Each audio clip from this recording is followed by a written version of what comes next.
Let's dive into a vision that has fascinated people for thousands of years.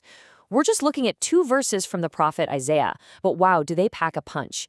They paint a picture of Jerusalem's future that people are still talking about and debating today, almost 3,000 years later.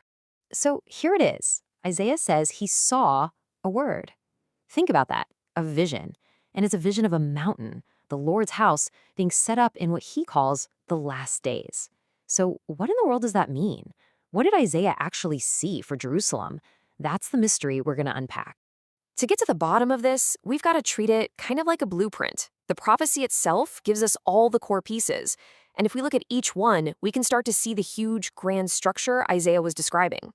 So check this out. We've got the who, that's the house of the Lord, so the temple. We've got the what, it's going to be established, built to last. The where, on a mountain, right there in Jerusalem. But the real key, the part that unlocks the whole timeline, is the when, in the last days. All right, so let's tackle that mystery head on.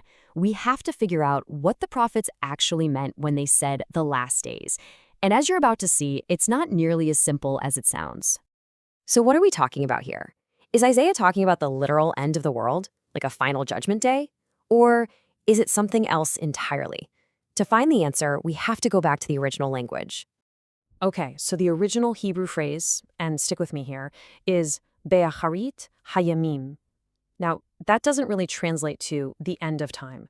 It's much closer to in the after days, or maybe in the days to come. It's pointing to a really significant, far-off future, a major era, not necessarily the final curtain call for humanity. And this is a huge piece of the puzzle. Biblical scholars, like you see here from Barnes, point out that while the term can just mean the future, the prophets often used it with a very specific purpose. It became their go-to phrase for pointing towards a time of incredible importance, the era of the Messiah. And this isn't some one-off thing either. We see this idea popping up all over Scripture. Jacob uses it to prophesy about the future of Israel and the Messiah. Balaam uses it to predict a star out of Jacob. And then you fast forward hundreds of years, and the Apostle Peter stands up on the day of Pentecost and declares that his time, that very moment, was a fulfillment of the last days. Wild, right? So, you start to see that the last days isn't a single point on a calendar. It's more like a recurring label for these huge transitional periods in history. Think about it. When Babylon destroyed the first temple, that was a last days event. When the second temple was finally built, that was one too. When Herod started his massive renovation during the life of Christ, absolutely. And even when Rome destroyed that very temple in 70 AD, ending an entire age of worship, that too was seen as a fulfillment of a latter-day prophecy. Okay, so we've pretty much established that the when of this prophecy is a really flexible term for a big, important period in the future. So now let's pivot to the where and the what, the mountain of the Lord's house itself. How did that part of Isaiah's vision get fulfilled? Well, for many, the fulfillment is crystal clear. It's the temple that Herod the Great rebuilt.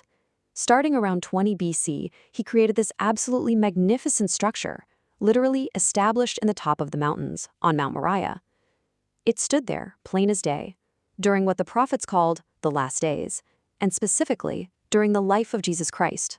But here's the twist. In 70 AD, that very same incredible temple was completely destroyed by the Romans. This was a monumental event. It brought an entire era of Mosaic worship to a screeching halt. And guess what? This destruction is also seen as a last days event, a dramatic end to one chapter of history and the violent beginning of a whole new one. But hang on. What if this vision isn't just about a physical building? I mean, think about this for a second. Commentators like Ellicott here suggest that Isaiah saw something bigger, a spiritually glorified Jerusalem, a city whose spiritual importance would make it seem like the highest mountain on earth, the absolute center of God's focus. So what does this all mean? Well, it suggests we're not looking at a simple one-time prediction that just happens and is over. Isaiah's prophecy is way more complex, more like a painting that has a foreground and a background, a vision with more than one horizon. And this is really the crucial takeaway. The prophecy seems to have these two horizons. One part looks like it's been fulfilled in history. The temple was established on the mountain during the latter days of that second temple period, check. But the second part of Isaiah's vision, just a few lines later, talks about an era of universal peace, where nations turn their swords into plowshares. And, well, that clearly hasn't happened yet. That points to a fulfillment that's still to come. And this leaves us with a pretty fascinating question. How can one ancient vision have all these layers of meaning that just keep unfolding over thousands of years? It shows us that maybe prophecy isn't always a single snapshot, a one-and-done deal.